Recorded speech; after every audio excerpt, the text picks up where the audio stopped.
Bonjour, aujourd'hui nous allons voir comment échanger de gros fichiers. Vous vous connectez sur le site de l'Académie de Clermont-Ferrand, vous cliquez sur l'intercalaire personnel et dans Bouquet de services, échange de documents volumineux. Ensuite, déposer des fichiers pour un correspondant.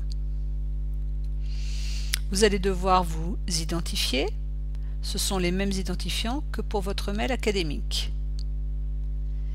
Vous arrivez ensuite sur votre espace. Le mien comporte déjà certains fichiers. Je vais donc choisir d'en ajouter d'autres. Je vais devoir parcourir l'arborescence de mon ordinateur et choisir le fichier que je souhaite télécharger. Là, je choisis un fichier qui ne pèse pas très lourd pour que la démonstration soit rapide. Si vous souhaitez envoyer des dossiers, ça pourrait être le cas, vous penserez à les zipper afin qu'ils soient envoyés en un seul bloc. Un autre tutoriel vous explique comment zipper des dossiers très facilement. Donc je choisis mon fichier, je l'ouvre, je vais changer l'option oui ou non selon que je souhaite être averti qu'on a téléchargé ou pas mon fichier. La validité de ce fichier sur ce service, un jour, une semaine, un mois, 6 mois. Cela va dépendre aussi des personnes à qui vous l'envoyez. Je vous conseille quand même d'être au moins sur une semaine, voire un mois. Cela dépend de quel fichier et quel usage.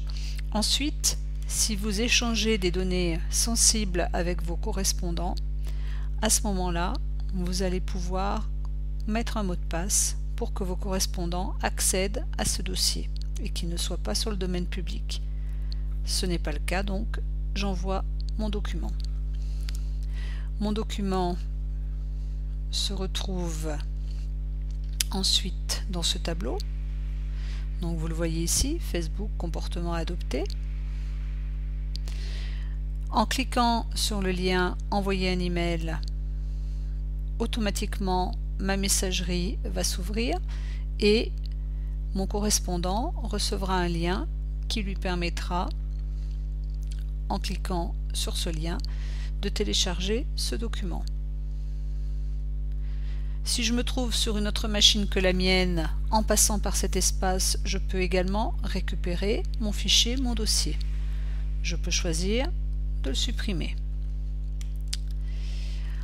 Tout en haut, vous avez un indicateur qui vous permet de savoir l'espace restant dont vous disposez.